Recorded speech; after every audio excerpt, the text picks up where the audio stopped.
वंदे जीवन जीवनम सत्पुरुषम। परमाराध्य परम ब्रह्म श्री ठाकुर आचार्य परम पूज्य सशत नमन। उपस्थित स्थानीय ऋतिक मंडली और दूर दराज से आए हुए और बड़ौदा से विभिन्न प्रांत से आए हुए जैसा जामनगर, गांधीनगर, अंकलेश्वर, अहमदाबाद, सूरत से आए हुए और दादाएं, माताएं और सत्संग प्रेमी सुधीर सज्जन वृंद, आज बहुत खुशी की बात है कि आज बड़ौदा में इस हॉल में यहाँ के दादा और माताएं मिलके परम श्री ठाकुर जी का 131वां जन्मदिवस बड़े पैमान पर, बड़े हर्षोल्लास से, बड़े जोश खरोश से, बड़े धूमधाम से, बड़े उमंग से, बड़े उत्साह से इधर मना रहे हैं।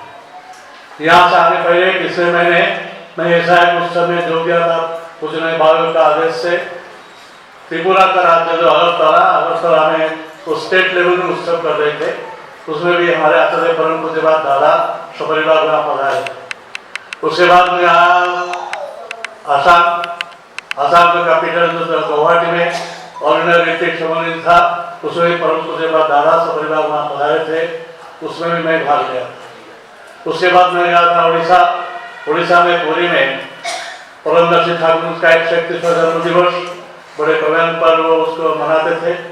एक बार पूज्य ने दादा ने उस उत्सव को कहा था कि ये स्टेट लेवल उत्सव नहीं है, राज्य स्तरीय उत्सव नहीं है, ये है राष्ट्रीय उत्सव, क्योंकि पूरी परम श्री ठाकुर जी खुद उधर गए थे, उधर खुद ही पधार थे। आज से कम 119 साल पहले, 97 ईयर्स पहले श्री ठाकुर जी उधर गए। तो आज इधर हम देख रहे हैं कि बड़ौदा में भी, सिर्फ बड़ौदा में नहीं, आज तमाम दुनिया भर में कोने कोने में परम श्री ठाकुर जी का जन्मोत्सव मनाया जा रहा है। मैं भी जानता हूँ आज बहुत सारे जगह उत्सव मनाया जा रहा है। श्री ठाकुर जी का 131 आज से पहले का जन्म हुआ था।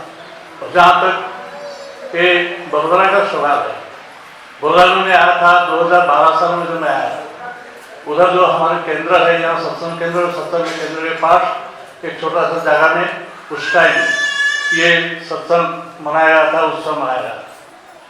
आज मैं 7 साल बाद जब जा रहा हूँ, मैं आज देख रहा हूँ इसमें बहुत नयापन आया है। आज यहाँ जो उत्सव इधर मना रहे हैं, ये उत्सव ये हॉल में मना रहे हैं, लेकिन ये हॉल आज इतना सीमित हो गया है कि बहुत सारे हमारे दादाएं माताएं वहाँ पीछे खड़े हुए हैं, बैठने के लिए जगह नहीं मिल रहा है, बालगुरी में खड़े हुए हैं या खिड़की के पास इधर भी खड़े हुए हैं, जगह नहीं मिल रहा है। आज श्री ठाकुर का जो आंदोलन है ये इतना तेज रफ्तार से फैल रहा है, इनको आज आप और एक हॉल में सीमित नहीं कर पाएंगे। आपको एक मैदान में जाना पड़ेगा, खुला मैदान में इसको बनाना पड़ेगा। ये आज श्री ठाकुर जी ने खुद ही कहा था, ऐसा दिन आने वाला है हिंदुस्तान का एक भी छिपकली अधिकृत नहीं रहना चाहिए। श्री ठाकुर जी कर्मियों को एक बार बोला था, जब तक तमाम विश्व ब्रह्मांड तुम्हारा इस तरह कदम नहीं चुन रहे हैं, तब तक तुम्हारा विराम नहीं है। कहाँ तक हमको जाना पड़ेगा मालूम कर लीजिए, हमारा गोल क्या है, हमारा मिशन क्या है। तो आज हॉल में नहीं होने वाला है, ये आज खुली मैदान में होगा। और जब ठाकुर जी बोलते एक भी छिपकली अधिक नहीं रहेगा, तब घर घर में पुरुषोत्तम का जो ध्वनि है, ध्वनि गूंज उठेगा। घर घर में एक दूसरे को जय गुरु से संबोधन करें। आज जितने सारे दादा माताएं उपस्थित है, एक दूसरे को कोई नमस्कार प्रणाम नहीं बोलते हैं, गुड मॉर्निंग गुड इवनिंग नहीं बोलते हैं, सलाम वालेकुम सलाम नहीं बोलते हैं, एक दूसरे को जय गुरु बोल के संबोधन करते हैं। ये जय गुरु शब्द में जो आंतरिकता है, जो आत्मीयता है, जो अपनापन है, जो मधुरता है, जो माधुर्य है, जो मैग्नेटिक आकर्षण है, इसका कोई बराबर नहीं है। कितने भी ऑपरेशन क्यों ना हो आपके साथ, वो कोई भी प्रांत का क्यों ना हो, जब उससे आपको मिलते हैं, आप उसको जयगुरु बोलते हैं, क्षण भर में उसके साथ आपका अपनापन हो जाता है। ये परम रसिक ठाकुर जी का एक पुराना है। तो ये जो जयगुरु आज से 1.25 साल पहले की बात है, स्वामी विवेकानंद जब अमेरिका के दौरे में थे, उन्होंने इस बात को कहा था कि ऐसा दिन आने वाला है, keep your ears open and you shall hear the inaugural shout of the Renaissance India, reverberating throughout the length and breadth of the universe. Wahe Guru जी की फतेह। स्वामी जी बोलते हैं, कान खड़ा करके सुनो, ऐसा दिन आने वाला है जब ये दुनिया से एक प्रांत से दूसरे प्रांत और कोई किसी को नमस्कार प्रणाम नहीं बोलेंगे, गुड मॉर्निंग गुड इवनिंग नहीं बोलेंगे, कोई साले मारे तुम्हारे को सलाम नहीं बोलेंगे, एक दूसरे को जयगुरु करके संबोधन करेंगे। ये बात उन्होंने आज से 1.25 साल पहले जो बोला था, आज हम देख रहे हैं सत्य के माध्यम से, ठाकुर के आंदोलन के माध्यम से ये आज सत्य निकल रहा है। विश्व भर में आज वो तेज रफ्तार से उनका उत्सव चल रहा है। और जहां तक के बड़ौदा का सवाल है, ये बड़ौदा एक बहुत बड़े संत महात्मा का स्थान है। मैं जब पहले बार इधर आया था, मैं उसको देखने के लिए गया था।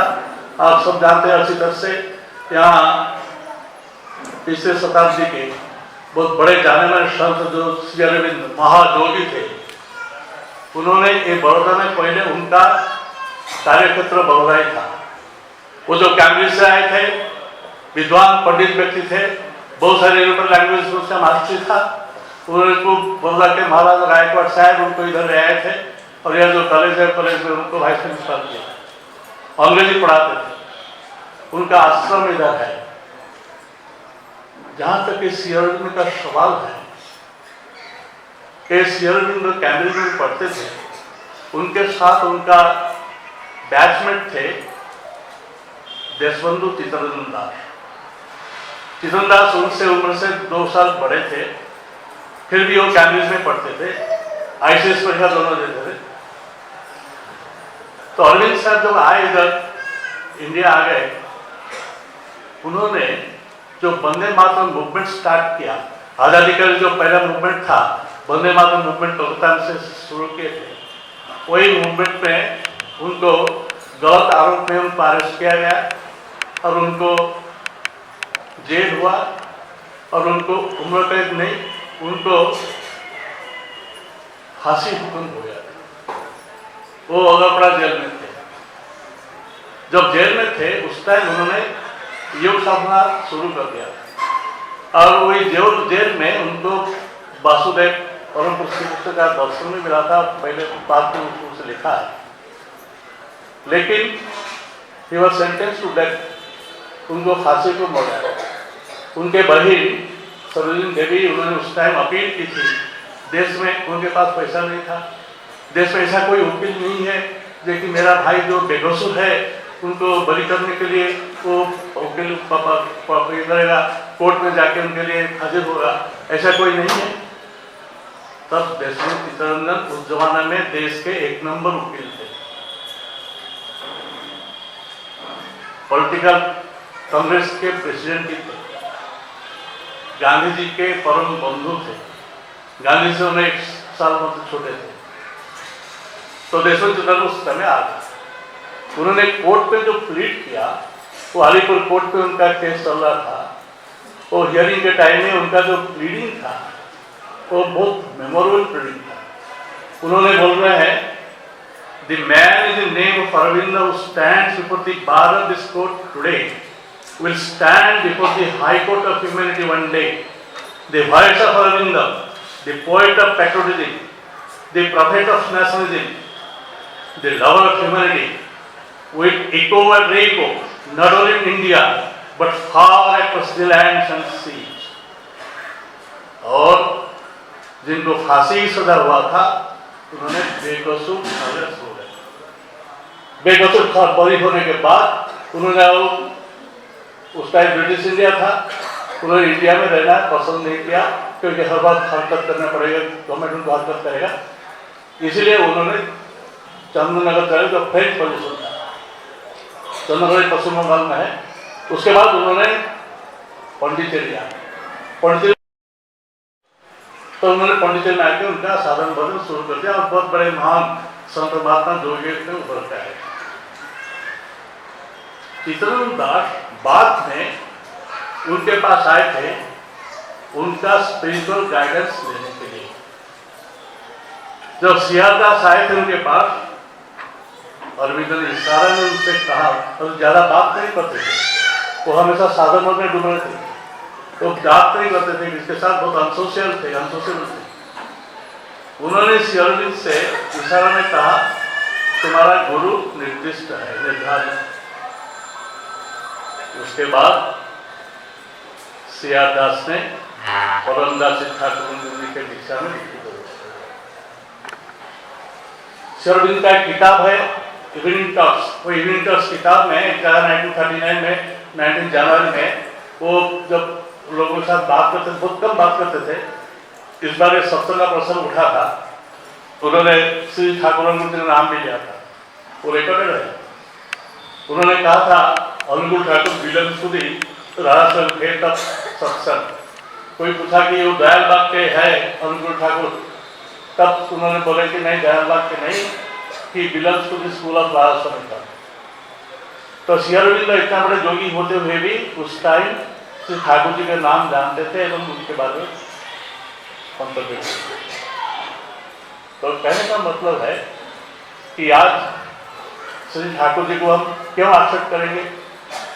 ये जो युग पुरुषोत्तम उनको कहा जाता है। श्री ठाकुर के पास आके कोई कहा था तो ठाकुर जी सदगुरु को अपनाना होगा, गुरु बिनु भवन जी तौरी में कोई जो विरंती संकल्प हुई, लेकिन बहुत सारे गुरु होते हैं, लाखों तादाद में गुरु है, हम किसको अपनाएंगे?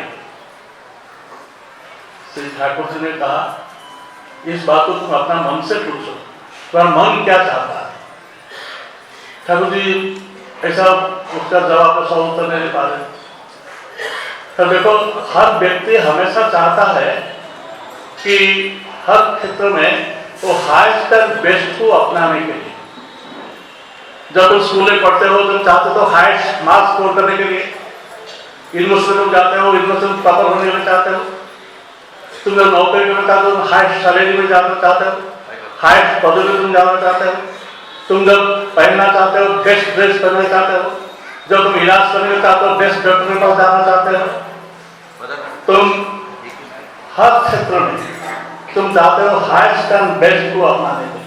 खाने के टाइम में चाहते हो बेस्ट फूड खाने के लिए, बेस्ट गाड़ी में करने के लिए, बेस्ट मकान में रहने के लिए। जो हाईएस्ट एंड बेस्ट का जो हैंकरिंग है मन चाहता है हमेशा हाईएस्ट एंड बेस्ट। ऐसा जो गुरु होते हैं उनमें भी लाखों गुरु में एक आता है जो हाईएस्ट एंड बेस्ट जो होता है पुरुषोत्तम। एक ही शब्द में जिसको हमारे गीता चिन्हित की गई है कि पुरुषोत्तम सर्वश्रेष्ठ पुरुष, जो उत्तम पुरुष होता है, जो सबको उत्तम रूप से फुलफिल करता है, बेस्ट फुलफिलर, वो एक पुरुषोत्तम हो गए। हर युग में एक अद्भुत जो क्या वन एंड यूनिक, उनका दूसरा बराबर कोई नहीं होता उसमें। ये जो पुरुषोत्तम होते हैं, जैसा जितने सारे महादेश है, महादेश में सबसे बिगेस्ट कंटिनेंट एशिया होता है। जितने सारे माउंटेन्स है, हाईएस्ट माउंटेन पीक होता है, Everest mountain peak highest mountain peak है। जिस तरह से नदियां हैं, ये नदियों में अमेज़न सबसे बिगेस्ट रिवर होता है। जितने सारे ये किताबें होते हैं, जितने सारे ग्रंथ होते हैं, उसमें ऋग्वेद सर्वश्रेष्ठ ग्रंथ होता है। इस तरीके से हर युग में हर एक मनुष्य में एक एक व्यक्ति आते हैं जो हाईएस्ट एंड बेस्ट है। उसको स्वामी जी ने बहुत अच्छे से कहा, special class of world teacher over and above the ordinary spiritual avatars and masters, when they command the lowest zero can become Mahatma, is the highest God head in human form. बहुत सारे संत आते हैं, आज कुंभ मेला चल रहा है प्रयागराज में, लाखों की तादाद में साधु संत है। गंगा सागर मेला हो गया पश्चिम बंगाल में, बहुत सारे साधु संत उसमें जमात होते हैं, हर साल जाते हैं वहाँ। किंतु एक एक आते हैं जो एक अद्वितीय होकर आते हैं, जो हमेशा वन एंड यूनिक होते हैं, जो सर्वश्रेष्ठ होते हैं, जो सबको सर्वभाव से फुलफिल करते हैं, वही होते हैं। एक पुरुषोत्तम को उनका जो वैशिष्ट कैरेक्टरिस्टिक्स होता है, तो जितने सारे देवदेवी आते हैं, 33 कोटि देवदेवी का स्वरूप होता है पुरुषोत्तम। जितने सारे अवतार से आ चुके हैं, सब अवतार का पूर्वक होते हैं पुरुषोत्तम। ये पुरुषोत्तम जो होते हैं वो कीड़े मकोड़े से मनुष्य तक सबके साथ उनका प्रेम है, तो सबको अपना आत्मीय समझते हैं। पेड़ पौधे कीड़े मकोड़े से लेके किसी को बात नहीं देते हैं, सबके साथ उनका अपनापन है, आत्मीयता। सब देवता समाहरे पुरुषोत्तम सृष्टि सहज मनुष्य रूपे करेंगे दृष्टि। ठाकुर जी बात तो जितने देवते ठाकुर जी बात क्यों, ठाकुर जी कृष्ण भगवान के रूप में आए थे, बोलते हैं जो भी अन्य देवता भक्ता जदंते श्रद्धान्विता ते भी मामेव पुण्यते जदंती अभिधिपूर्वकम। कृष्ण भगवान बोल रहे हैं कि जो मैं जब आया हूँ डायरेक्ट मनुष्य रूप में आया हूँ, जो अन्य देवता को भक्त होता है वो इनडायरेक्टली मेरा ही पूजा करता है, लेकिन वो विधि माफिक नहीं करता है। जब मैं आ गया हूँ तो मेरे को स्ट्रेट अवे एक्सेप्ट करता नहीं, राइट अवे एक्सेप्ट नहीं करता है। जो भी अन्य देवता भक्ता जदंते श्रद्धान्विता ते भी मामेव पुण्यते जदंती अभिधिपूर्वकम। जो पुरुषोत्तम होते हैं, हम जो सत्संगी है, हम ये दिलो दिमाग से समझते हैं कि जितने से अवतार को सब तक आ चुके हैं। औरंगदास श्री ठाकुर जी उस जमाने में अवतार प्रसिद्ध हुआ है। श्री ठाकुर जी अवतार नहीं, ठाकुर जी अवतार ही है। वो अवतार को उसको भेजते हैं, प्रेम करते हैं, और जब जरूरत पड़ता है तब अवतारी खुद भी आते हैं। इस चरण जैसा कृष्ण भगवान अवतारी थे, ठाकुर जी कृष्ण भगवान के रूप में आए थे। ठाकुर जी का जो पूर्व के इतिहास में आप सब जानते हैं, पुण्य पोथी पढ़े, उसमें ठाकुर जी एक बार बोल रहे हैं जब उसके सेंस नहीं था उस जमाने में, ठाकुर जी उस समय बोल रहे हैं कि मैं रामकृष्ण बुद्ध यीशु मोहम्मद, मैं कीड़े मकोड़े से लेके कुत्ता तक सब कुछ मैं हूँ, मैं वायु वरुण इंद्र चंद्र सूर्य मैं सब कुछ हूँ। ठाकुर जी ये सब बोलने के बाद में ठाकुर जी इसको अस्वीकार क्या है, ये सब बात तो तुम ज्यादा ध्यान मत दो, तुम इसी में तुम ये हो जाओगे, घबरा जाओगे, ये सब जैसे मैं बोल रहा हूँ उसे तुम करो। तो ठाकुर जी उस जमाने में हम जानते हैं कि ठाकुर जी आए थे कृष्ण भगवान के रूप में, ठाकुर जी आए थे जीसस क्राइस्ट के रूप में, बुद्ध के रूप में आए थे। ठाकुर जी का जो जन्म पत्रिका है, वो जन्म पत्रिका एक भक्त लेकर गया था बेनारस में भृगु ज्योतिष में आए थे, जो बड़े जाने वाले ज्योतिष थे, उनको दिखाने के लिए वो जन्म पत्रिका वो भृगु ज्योतिष देख के उधर चौंक गया, अरे किसका जन्म पत्रिका आप लाए मेरे पास, ये तो पूर्वजन्म में रामकृष्ण परमहंस थे। और ऐसा और उल्टी गिनती होता है तो ये 500 साल पहले के बुद्धदेव रूप में आए थे। इसे बोलता करता है कि ठाकुर बुद्धदेव रूप में आए थे, ठाकुर जी रामकृष्ण रूप में आए थे, श्री ठाकुर जी जीसस क्राइस्ट रूप में आए थे। पुण्य पुत्र में ठाकुर जी एक बार बोल रहे हैं, फर्स्ट पर्सन सिंगुलर में ठाकुर जी बोल रहे हैं, children draw the spirit inward, fix your attention at the root of the nose and draw the spirit inward. This was my policy when I was Jesus. जब मैं जीसस के रूप में आया था उस टाइम ध्यान का जो पद्धति दिया था, ये पद्धति इस तरीके का था। वो क्या थे? जीसस क्राइस्ट रूप में आए थे ठाकुर जी।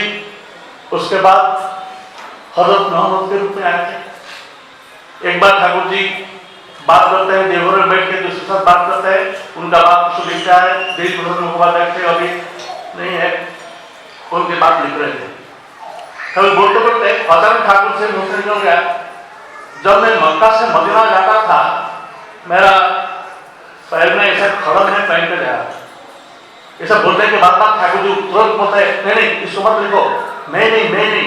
तो हजरत मोहम्मद जब मक्का से मदीना जाते थे उनके ऐसे खड़क वो पहने थे। देवदास उसको लिखा नहीं, आज के परम पूजा उससे बड़ा से पूछा और ठाकुर जी मुझसे ऐसा बात निकल गया, ठाकुर जी उसको मत लिखने के लिए श्री बोडा ने कहा देविका को, देवी उसको अच्छी तरह से अंडरलाइन करके लिखो, ठाकुर जी खुद गए थे मक्का से मदीना इस तरीके से, ठाकुर जी उसको स्वीकार करना चाहते हैं। उनको लिख रखा और हुआ है, आपकी घटना कुछ नहीं आई। तो ठाकुर जी रामकृष्ण परमहंस में आए थे, महाप्रभु के रूप में ठाकुर जी आए। महाप्रभु में ठाकुर जी जब महाप्रभु ने संन्यास लेकर चले जा रहे हैं उनकी माँ रोती है, बिलखती है, उनकी पत्नी भी रोती है। उस टाइम उन्होंने उनको आश्वासन देते हुए बोलता है,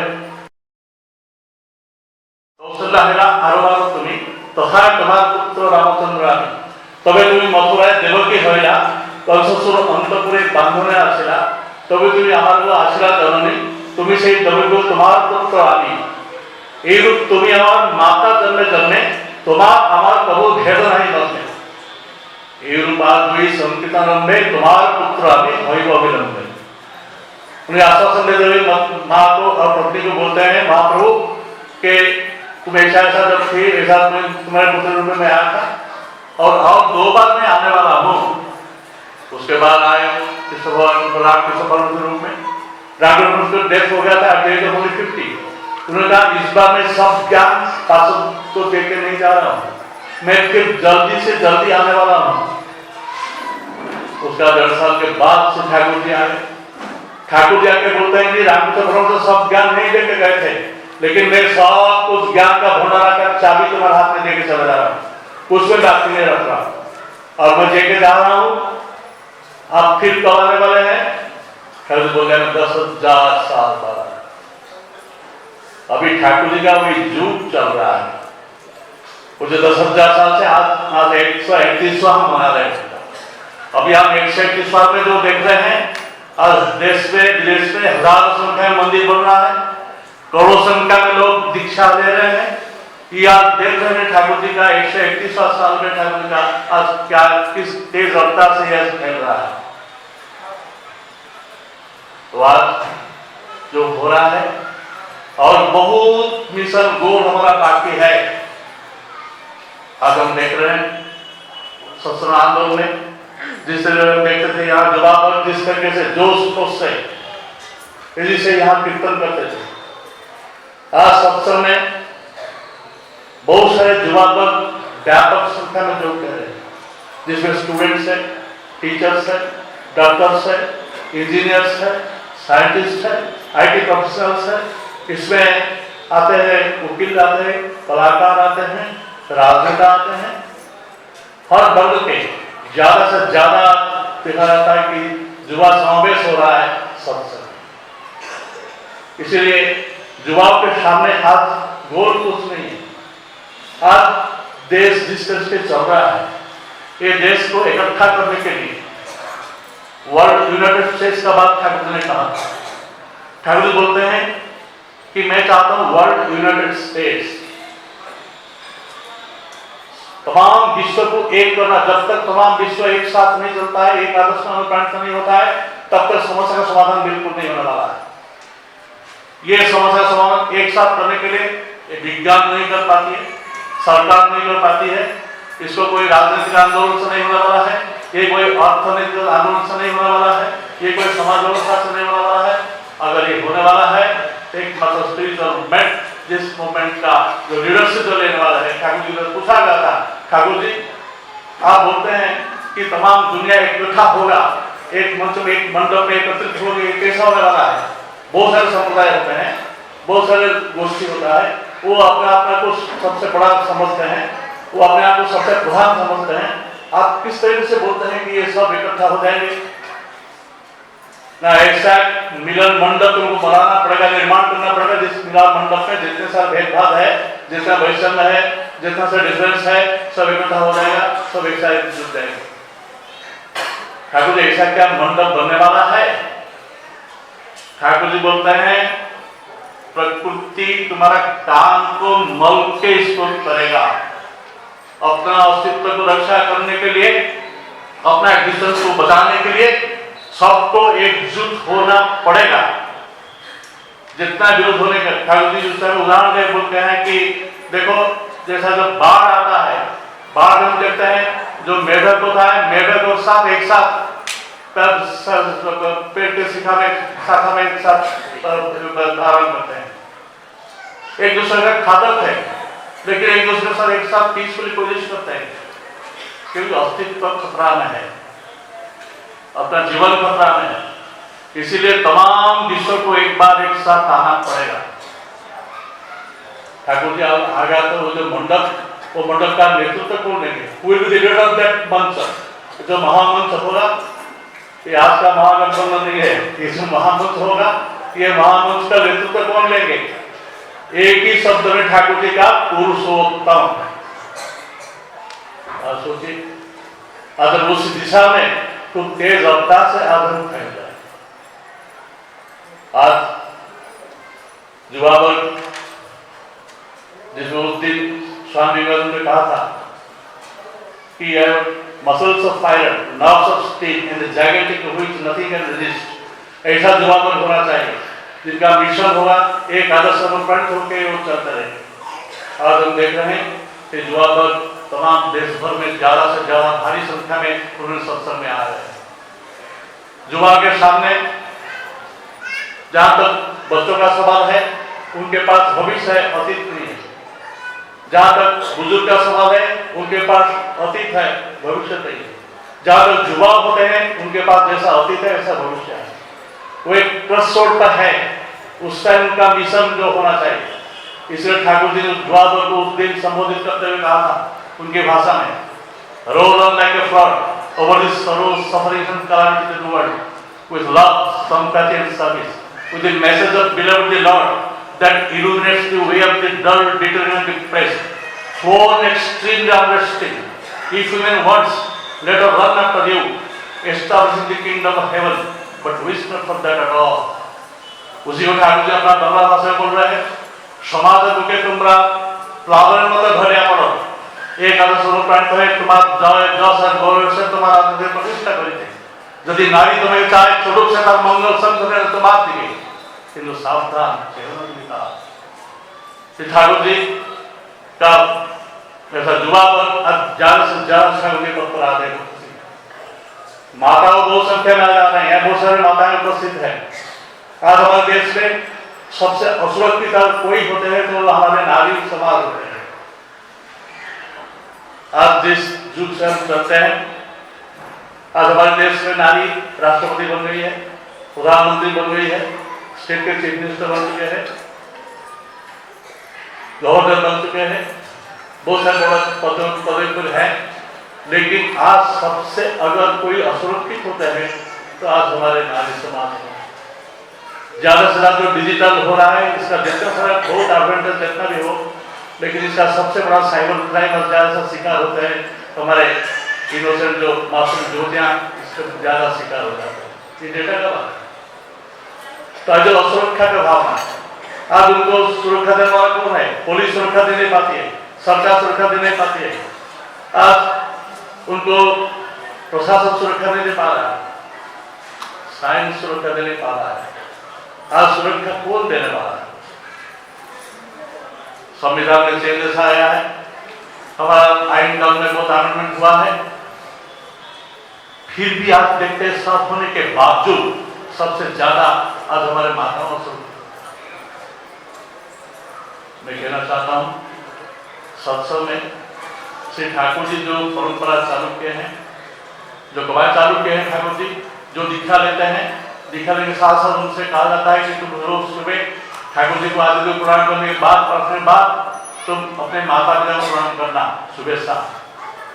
जो लड़का सुबह शाम अपने माता पिता को रोजाना प्रणाम करता है, वो कोई भी लड़के के साथ छेड़छाड़ करने से पहले 1000 बार सोचेगा, इसमें कोई दोष नहीं। ये जो विधान ठाकुर दे रहा है, इसका कोई बराबर नहीं। आज परिवार में जो प्रॉब्लम्स हो रहा है, तमाम समाज में परिवार में जो प्रॉब्लम्स है, ये प्रॉब्लम का हल आज किसी के पास नहीं है। आज देखा जाता है कि परिवार में जो सत्संग समाज की बात नहीं कर रहा हूँ, जो दूसरा समाज जब देख रहे हैं समाज में, आज सबसे बड़ा उपेक्षित होते हैं माता पिता। हमारे पार्लियामेंट में एक शरणार्थ विधेयक पास करना पड़ा था कुछ साल पहले कि जो लड़के अपने माता पिता को उनका नजरअंदाज करेंगे, वो जब बुजुर्ग हो जाएंगे, उनका जब नजरअंदाज करेंगे, बेसहारापन से झूलेंगे, उसके लिए उनको तनख्वाह से काट के गवर्नमेंट माता पिता मिलेगा, उनको जेल जुर्माना तक हो। एक बहुत बड़ा शरणार्थ विधेयक हमारे पार्लियामेंट में कुछ साल पहले इसको पास किया था। जिस देश का संस्कृति है वसुधैव कुटुंबकम, समग्र वसुधैव समग्र विश्व हमारा कुटुंब है।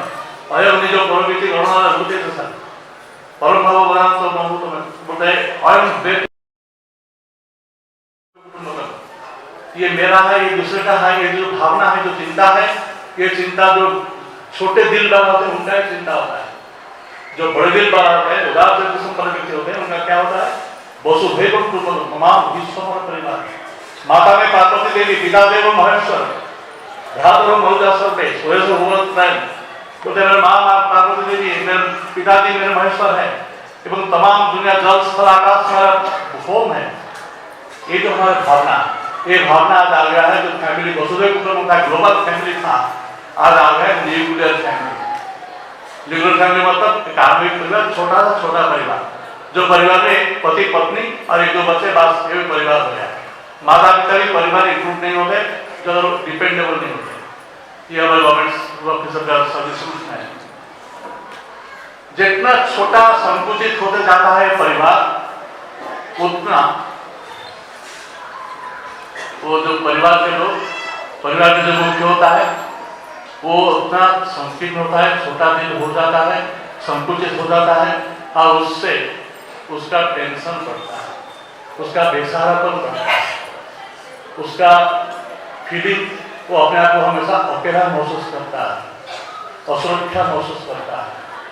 ऐसा करते हुए जितना टेंशन उसका आता है, डिप्रेशन आता है, sense of uncertainty, sense of insecurity, जो sense of helplessness, sense of loneliness, ये जो जितने सारे टेंशन होता है, ये टेंशन का मूल कारण होता है कि एकदम अपने आप को छोटा से छोटा समझता जाता है।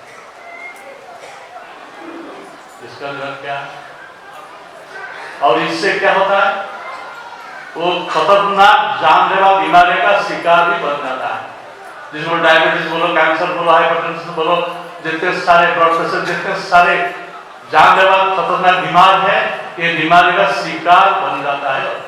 आज इसको मेडिकल साइंस स्वीकार किया है।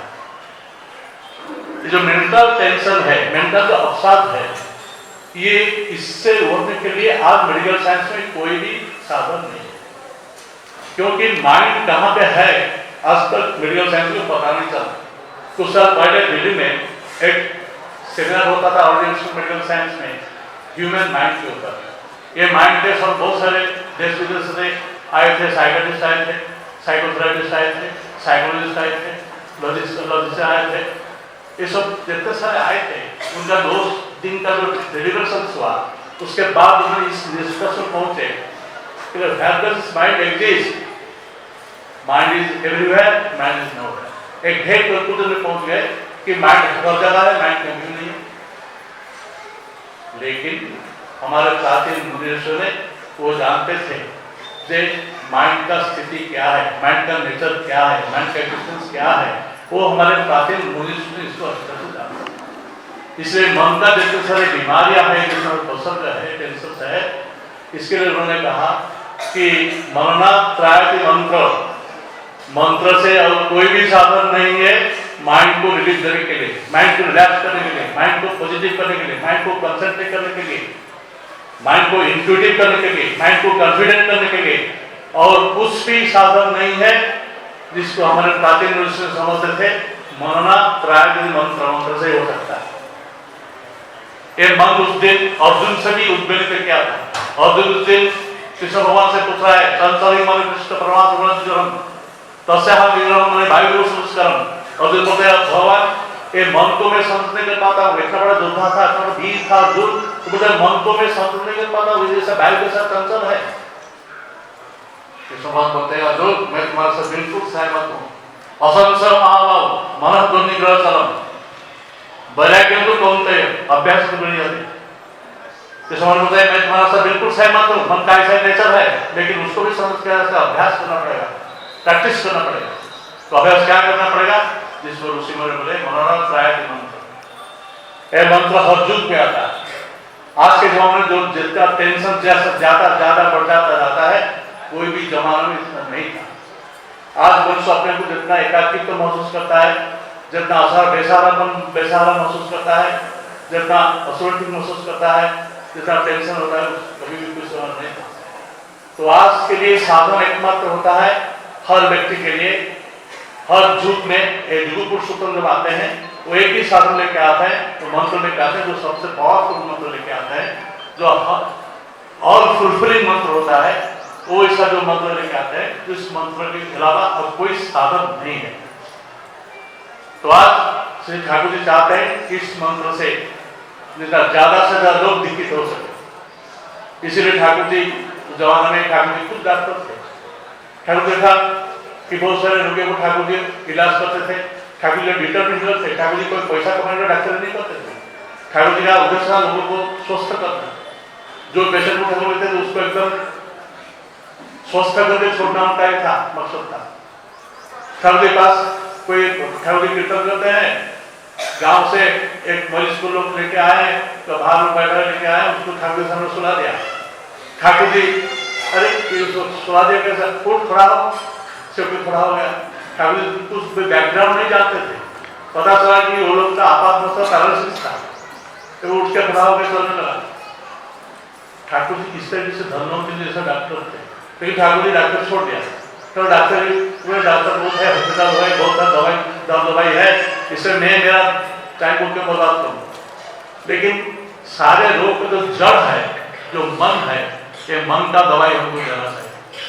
ये मन का दवाई कुछ नहीं है, जो मंत्र है, जिसे ठाकुर जी मंत्र प्रचार में रखते हैं। ठाकुर जी चाहते हैं हिंदुस्तान में एक सीट के लिए अधिक में रहता है, जितना ज्यादा से ज्यादा लोग मंत्र दिखे।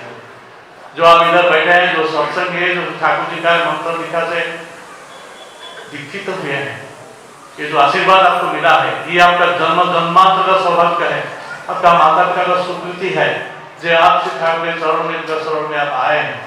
सिर्फ आप आना काफी नहीं है, इसलिए आपका जो जान पहचान है, जिनके साथ मिलते हो, जुड़ते हो, काम करते हो, बात करते हो, सब कुछ करते हो, अपने जो रिश्तेदार होते हैं, जो जान पहचान होते हैं, उन सबके पास इस पुनः पहुंचाना चाहिए। ये हर सत्संगी का ये ड्यूटी है, ये फर्ज होता है, तो दिखा लेंगे। साथ साथ हर सत्संगी जागरूक होता है, हर सत्संगी ठाकुर जी का लाउड स्पीकर होता है, तो हर सत्संगी उसके अपने किसी को बात नहीं करना चाहिए, सबके पास उनका मैसेज पहुंचाना चाहिए। ये हमारा हर सत्संग का ये फर्ज होना चाहिए। इसीलिए आज ये सत्संग मूवमेंट, ये सत्संग में इतना जोर कदम चल रहा है। बहुत सारे समस्या हमारे हैं, जो समस्या समाधान हम करने की कोशिश करते हैं, कुछ समस्या समाधान करते हैं, कुछ समस्या समाधान कर नहीं पाते हैं। ऐसा एक समस्या है जो समस्या किसी का समाधान की बस की बात नहीं है। वो समस्या क्या है? जो उसको कोई विज्ञान समाधान नहीं कर सकता, कोई सरकार समाधान नहीं कर सकती, कोई पुलिस समाधान नहीं कर सकती, उसको कोई शिक्षा व्यवस्था समाधान नहीं कर सकती। वो जो समस्या है वो हमारा जन्म जन्मांतर का कर्मफल का समस्या है। कर्मफल हर किसी को कर्मफल को भुगतना पड़ता है। अमोघ असर जो कर्मफल है उसको किसी कोई 33 कोटि देव देवी का बस की बात नहीं, लाखों साधु संतों के बात की बात नहीं। लेकिन हमारे शास्त्रों में एक ही बात कही गई है, एकमात्र जो पुरुषोत्तम होते हैं, त्रिकाल से होते हैं, अभ्रांत होते हैं, सर्वशक्तिमान होते हैं पुरुषोत्तम, वही पुरुषोत्तम ही कर्मफल को खंडन कर सकते हैं, उनका सर्व में अगर भाव है। कृष्ण भगवान उस दिन अर्जुन जब कृष्ण भगवान से कहा, अर्जुन को लेकर गए थे 80 साल की उम्र में, कृष्ण भगवान सारथी लड़ाई के मैदान में ले गए थे अर्जुन को लड़ाई करने के लिए। अर्जुन लड़ाई का मैदान देख के एकदम चौंक गए थे, किसके साथ लड़ाई करने के लिए बोलते हैं मेरे, ये मेरा अपना है, ये मेरे रिश्तेदार है, ये मेरा सखा है, ये मेरे सहोदर है, मेरे रिश्तेदार, ये सब मेरा अपना है, अपने सुदन है, इनको मारने के लिए बोलते हैं इम्पॉसिबल। लगाम के विजय को मेरा सत्ता नहीं चाहिए, राज्य नहीं चाहिए, धन नहीं चाहिए, मैं सन्यास में प्रस्तुत हूँ, मेरे छोड़ दीजिए, मैं ये सब नहीं कर पाऊंगा।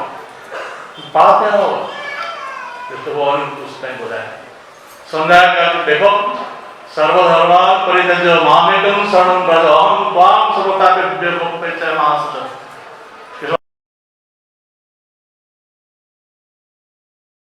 होता है एकदम फर्स्ट पर्सन सिंगुलर में कृष्ण बोल रहे हैं कि अहं त्वां सर्वपापेभ्यो मोक्षयिष्यामि महासुत। डोंट सोच, बिल्कुल मत सोचो इस बात को, मैं तुमको सब रखा करूं। उसके बाद अर्जुन जो कुछ हुआ अर्जुन के सब ध्यान देना है। आज कर्म क्षेत्र जो हमारा है, जो गुरु क्षेत्र में है, जो कर्म क्षेत्र है, इसमें जो कर्म फल जन्म जन्मांतर कर्म फल है, जैसा कृष्ण भगवान ने उस टाइम इस तरीके से वायदा किए थे अर्जुन से, अब वही कृष्ण भगवान पुष्टम रूप में आए, ठाकुर के रूप में आए। ठाकुर जी क्या बोल रहे हैं? पुंजीभूत अपकर्मे फल गुरु तोड़ काटছে কিনা, सभी तो देखे बुझ भी तुई इष्ट तो के छूटছে কিনা। बोल जन्म जन्मांतर कर्मफल है, वो तेरा कट रहा है कि नहीं, ये तू समझोगे जब तुम जितना इष्टमुखी होगे, सदगुरुमुखी होगे, पुरुषमुखी होगे, तुम्हारे कर्मफल माइनस माइनस माइनस होके चला जाएगा। ये ठाकुर जी की बात है। इष्टता ने अमोक में शायद देख दिया नहीं ग्रहण थे, खाली के पाल्टे के छे रेखे सते झलक दे। ठाकुर जी बोल रहे हैं क्या? बोलते हैं इष्ट को तुम जितना टान बढ़ाओगे, उनके ऊपर लगाव जितना बढ़ाओगे, उनके ऊपर जितना तुम अटैचमेंट बढ़ाओगे, एडहेरेंस बढ़ाओगे, उतना क्या होगा? जितना सारे ग्रह चाहे कितने भी खतरनाक क्यों ना हो, वो तुम्हारा कुछ भी बिगाड़ नहीं सकेगा। इष्टता ने अमोघ दिशाएं देख दी, हमें ग्रह थे खाली के पाल्टे के छे रेखे सते झलक दे। यहाँ तक ठाकुर जी बोलते हैं। आज के जमाना में एक कलियुग में ठाकुर जी आए, कलियुग में 6 अवतार पुरुषार्थ हो गए, बुद्ध दत्त के ठाकुर जी तक अभी 6 अवतार पुरुषार्थ। जैसे घोर कलियुग है, ये घोर कलियुग के लिए युग पुरुष शब्द रूप में से ठाकुर जी आए। युग पुरुष तो आते हैं युग समस्या को समाधान करने के लिए वाले। ये जो युग पुरुष आए हैं, आज उनके सिवाय कोई ये समस्या का समाधान नहीं कर पाएंगे। ठाकुर जी पास एक बार आके अपना जन्म पत्रिका दिखा रहा है, ठाकुर जी मेरा बहुत सारे भुगतान थे, बहुत सारे भुगतना पड़ेगा जन्म पत्रिका के हिसाब से जो लिखा हुआ है। ठाकुर ने उनसे कहा तुम्हारे जन्म पत्रिका मेरे को दे दो, मैं जो तुमको अनुशासन दिया उसको तुम मान कर चलो, तुम्हारा जन्म पत्रिका में उलट फेर करके छोड़ दूंगा। ऐसा पहले कौन कर सकते हैं? जो हमारे अतीत को जानते हैं, जो हमारे भविष्य को जानते हैं, जो हमारे वर्तमान को जानते हैं, जो त्रिकालदर्शी हैं, जो अपराध करके सर्वशक्तिमान होते हैं, वही सिर्फ इस बात को बोल सकते हैं। कोई साधु संत है वो बात ये नहीं। इसलिए स्वामी जी ने कहा था there is a special class of world teacher over and above the ordinary spiritual class and masters. When they command, the lowest widow can become Mahatma, is the highest God and man.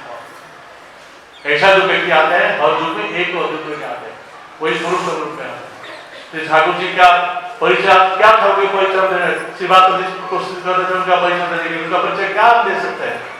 जिस ठाकुर आप देखते हैं ठाकुर का साधु संत है, साधु संत जो चेहरा सदम परिचित है। आज तो भगवान चले आंखों के तार में साधु आप देख रहे हैं, आप टीवी में देखते होंगे। ये साधु संत क्या वेशभूषा है? तिलक है, गेरुआ पहने हैं, दंडक मंडल है, उसका केश विन्यास किसी व्यक्ति का दूसरे किसी केश विन्यास है। ऐसा जो साधु संत है हम देख रहे हैं, क्या ठाकुर जी का? ठाकुर के साधु थे, लेकिन ठाकुर के पास उस जमाने में बड़े बड़े साधु ठाकुर के पास आए थे। रामकृष्ण मिशन का उस जमाने जो प्रेसिडेंट थे स्वामी अभयानंद, तुम नामदादा प्रेसिडेंट थे, ठाकुर के पास आए थे। ठाकुर के पास आई थी मां आनंदमयी जो इंग्लैंड की गुरु जी थी, तो 2 बार ठाकुर के पास आई थी। ठाकुर के पास आए थे तुलसी, आचार्य तुलसी जो अनुष्ठान का संचालक थे, आचार्य तुलसी ठाकुर के पास आए थे। सीताराम चौकाना जो बड़े जाने संत थे पश्चिम बंगाल के देश के, ठाकुर के पास आए थे। शंभू महाराज आए, बहुत जाने माने साधक ठाकुर के पास आए, साधु के पास आए। ठाकुर के साधु थे, उससे साधा सारा व्यक्ति बैठे। ठाकुर जी पूछा ठाकुर आपका पहचान क्या है? आप लोग पुरुषोत्तम बोलते हैं, आप उसका प्रतिवाद क्यों नहीं करते, प्रोटेस्ट क्यों नहीं करते? ठाकुर बोलते हैं कि प्रतिवाद क्यों नहीं करो, अगर मेरे को पुरुषोत्तम में कोई उपकार पाता है, उसका भलाई होता है, मंगल होता है, कल्याण होता है, तो उसका प्रतिवाद क्यों करो? और मैं तो एक हार्डमास का शरीर मेरा है, मेरा खून में तो पुरुषोत्तम का व्यक्ति दौड़ रहा है, तो मैं मना क्यों करूं? लेकिन मेरा बारे मेरा परिचय में इतना जानता हूं, मैं शीतल चक्रवर्ती का लड़का अनुकूल चक्रवर्ती हूं, उससे ज्यादा मैं बात परिचय हमेशा ठाकुर अपने आप को छिपा रखते हैं। स्वामी जी विवेकानंद जब अमेरिका में प्रचार करते थे, वेद वेदांत के बारे में, इंडिया के ट्रेडिशनल के बारे में, ऐतिह्य के बारे में जो प्रचार करते थे, गंभीर उद्बोधन दे रहे थे, उनके बाद पूछा स्वामी जी आप जिनके आशीर्वाद से आप जाने वाले संत हो गए, स्वामी विवेकानंद हो गए हैं, कोई रामकृष्ण परमहंस के जीवनी क्यों आप चर्चा नहीं कर रहे? स्वामी ने स्पीच दिया था माई मास्टर, उसमें ठाकुर जी बोलते हैं if thousands of people speak millions of years about Ramakrishna, they cannot touch even the 100th part of his life. हजार लाखों साल भर के अगर उनका जीवन चर्चा करेंगे 100 से भी नहीं बोलता है। श्री ठाकुर का जीवन बहुत सारे लोग लिखे हैं, सारे इनकम्प्लीट है।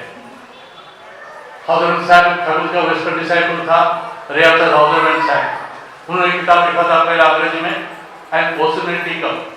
वो टीकअप का जो प्रीफेस है, प्रीफेस में वो इस बात को लिख रहा है, किसी से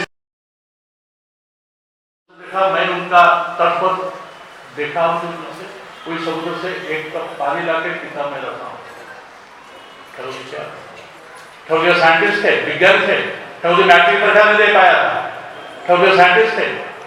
ठाकुर जी उस जमाने में एक देहात हिमायतपुर गांव में एक लैबोरेटरी बना था जिसका नाम विश्व विज्ञान केंद्र, वर्ल्ड फेमस। उस जमाने में इंडिया में ऐसा लैबोरेटरी नहीं था, बहुत बड़े लैबोरेटरी साइंटिस्ट बंगाल के बाद आते थे पढ़ने के लिए। ठाकुर विज्ञान थे, विज्ञान में ठाकुर बोल रहे हैं मेरे जो बात आज मैं बोल रहा हूँ उसको तुम्हारा आज का विज्ञान जो सिद्ध नहीं करता है तो छोड़ दीजिए, आने वाला विज्ञान को जरूर सिद्ध करेगा। यहाँ तक Thakur ji optimistic, robust optimistic Thakur ji के साहित्यकार थे। ठाकुर बोलते मैं जीवन में एक ही मात्र किताब पढ़ा था, माया जी ने एक मात्र किताब पढ़ा था और पढ़ने का अवसर तो नहीं मिला। मैं ज्ञानी गुणी व्यक्ति नहीं हूँ, मैं पढ़ा लिखा आदमी नहीं हूँ, एक ही किताब में पढ़ा था माया जी। ठाकुर जी बाणी दे रखे हैं कितना 23,000 सुदानी ठाकुर दे रखे हैं बंगला में, और 2,500 जो उसमें दिए थे अंग्रेज में दिए। अंग्रेज में ठाकुर जी बाणी देते हैं तो बोल रहे हैं अंग्रेज लोग उसको समझ नहीं पा रहे हैं। जो ठाकुर जी मैट्रिक परीक्षा ने दिया वो बोल रहे हैं होमिनस टिरानी tutor the holy soul through a pythonic push of desire reigns with a running blow, life breathes and grows, soul rebels and sobs with a panting lust for rescue. The blissful God comes down with stretching hands. ये बात समझने में नहीं आ रहा।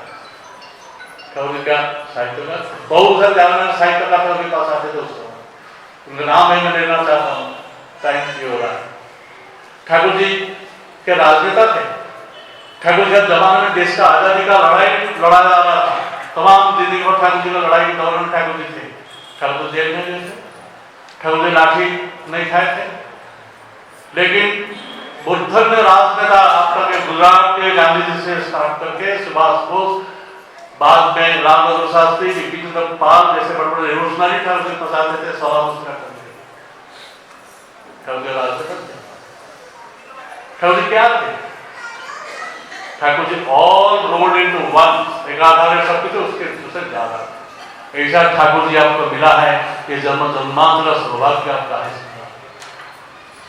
इसलिए कहने का मतलब है आज विज्ञान उनको से करता था, विज्ञान फेल मान रहा है उसका समाज समाज। बहुत बड़े जाने माने साइंटिस्ट आइंस्टाइन ने कहा था इस बारे में, projection dreams by the past generations will absorb our immediate descendants, forces television devastating crowd our lives, luxury comforts and ability to absorb us, but our hearts should ache, mind should be barren, life should be bleeding if we have not a vision about material things. Without an equal growth of mercy, pity and love and peace, human life will be destroyed. ये जो Einstein की बात है, ठाकुर जी को बात को समझ करके आइंस्टाइन का ब्रेन चाहिए। हम उतना इवॉल्व नहीं है। जो पुरुषोत्तम जब आते हैं वो मैक्सिमम गॉड पर्सनालिटी होते हैं, वो पुरुषोत्तम होते हैं। जो मैक्सिमम मैनिफेस्टेशन ह्यूमन परफेक्शन होते हैं, पुरुषोत्तम होते हैं। मानवीय परिपूर्णता का सर्वाधिक स्वरूप जो होते हैं, पुरुषोत्तम होते हैं। मैक्सिमम इवॉल्व पर्सन सर्वाधिक विवर्तित व्यक्तित्व जो होते हैं, पुरुषोत्तम होते हैं। तो उनको समझ रहे कि हम इतना इवॉल्व नहीं हुए, उनका आइडियाज को समझ के इवॉल्व हम नहीं हुए। तो हमेशा he comes ahead of his time, इसलिए हमको और इवॉल्व करना पड़ेगा। आज ठाकुर जी की बात ठाकुर जबरनाथ में बात कर रहे हैं, जिसको लोग बोलते हैं कंट्रोवर्शियल है। आइंस्टाइन क्या बोल रहा है? आइंस्टाइन बोलता है ठाकुर जी व्यक्ति को इसी तरह बोल रहे हैं, हर व्यक्ति का जन्म संस्कार है, जन्म संस्कार है, संस्कार के अनुसार वो बड़ा होगा, समृद्ध होगा। आइंस्टाइन बोल रहे हैं every individual should have the opportunity to develop the talent that will be latent in him. In that way only, individual get the just satisfaction to which he is genetically entitled, and the society will flourish well. Thakur की बात, ठाकुर की idea सब coincident हो जाता है। Einstein की बात, आज ठाकुर जो समझ रहे आइंस्टाइन का ब्रेन चाहिए। इसीलिए आशा की किरणें, बहुत सारे साइंटिस्ट आ रहे हैं सत्संग में, युवा लोग आते हैं, इसलिए ठाकुर जी की बातों को विज्ञान के माध्यम से उसको सिद्ध करने के लिए चेष्टा करना चाहिए। ज्यादा से ज्यादा ठाकुर जी एक्सेप्टेबल होंगे, और जो ठाकुर जी जितना एक्सेप्टेबल हो जाते हैं उसे ज्यादा और एक्सेप्टेबल होंगे आने वाले दिनों में। कि ठाकुर जी जो वाणी देके गए हैं, मैं जो बोला 23,000 बार ठाकुर देके गए हैं, ठाकुर बोलते हैं मेरा एक वाणी का एक भी हरफ गलत नहीं होगा, विफल नहीं होगा, मेरा एक एक वाणी पर ही सब होगा। इसीलिए ठाकुर जी ठाकुर और ऐसा ठाकुर आप हो। इन शब्दों से मेरा वक्तव्य विराम रहा हूं। बोलने के लिए तो बहुत कुछ बोल सकता हूं, लेकिन टाइम हो रहा है, आपका दूसरा कार्यक्रम जो है। इन शब्दों से मैं विराम दे रहा हूं। आप सबका स्वस्थ शरीर लंबी आयु के लिए बहुत प्रार्थना करता हूं। सर्वे भवन्तु सुखिनः, सर्वे सन्तु निरामया, सर्वे भद्राणि पश्यन्तु, मा कश्चित् दुःखो भाग्भवेत्। जय गुरु, वंदे मातरम्।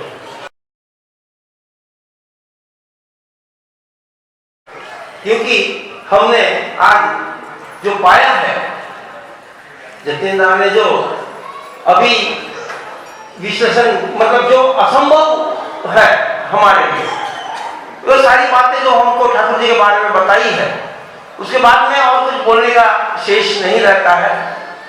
बल्कि आज जो ये बड़ौदा के कर्मी वृंद ने जो ये इतना जबरदस्त एक आयोजन किया है, और हम सब आज प्रिय परम के सानिध्य में बैठ करके जो आनंद ले रहे हैं, उसके लिए हम उनको बहुत बहुत धन्यवाद देते हैं। और परमपिता के रातों में हमारी एकांतिक प्रार्थना है कि इससे भी बड़े बड़े उत्सव आयोजित हो। गुजरात में जो जिसकी जरूरत है, गुजरात की जनता आज पुरुषोत्तम को समझने में अभी भी थोड़ी पीछे है। उस जनता को उनकी सुरक्षा के लिए, उनका जीवन और वृद्धि के लिए ऐसे उत्सव की जरूरत है। भारी संख्या में हम जब तक यहाँ के जो लोकल जो बासिंदा है, उन सबको जब तक पुरुषोत्तम की शरण में नहीं लाएंगे, आज के इस युग पुरुष की भावधारा में उनको भावित नहीं करेंगे, तब तक हमारा ये जो जतिनदास से बताया, हम विश्राम नहीं ले सकते। ये हमारा अविरत ये होगा कि हम प्रयास करते रहें और ज्यादा से ज्यादा लोगों को ये सतनाम से दीक्षित करके उनका जीवन और वर्धन के लिए उनको निश्चिंत कर सके। आइए, ये समय तो मर्यादित हो गया है। अभी हम सभी यही सत्संग समापन करेंगे और उसके बाद में महाप्रसाद है, उसका भी उपभोग करेंगे। जय गुरु।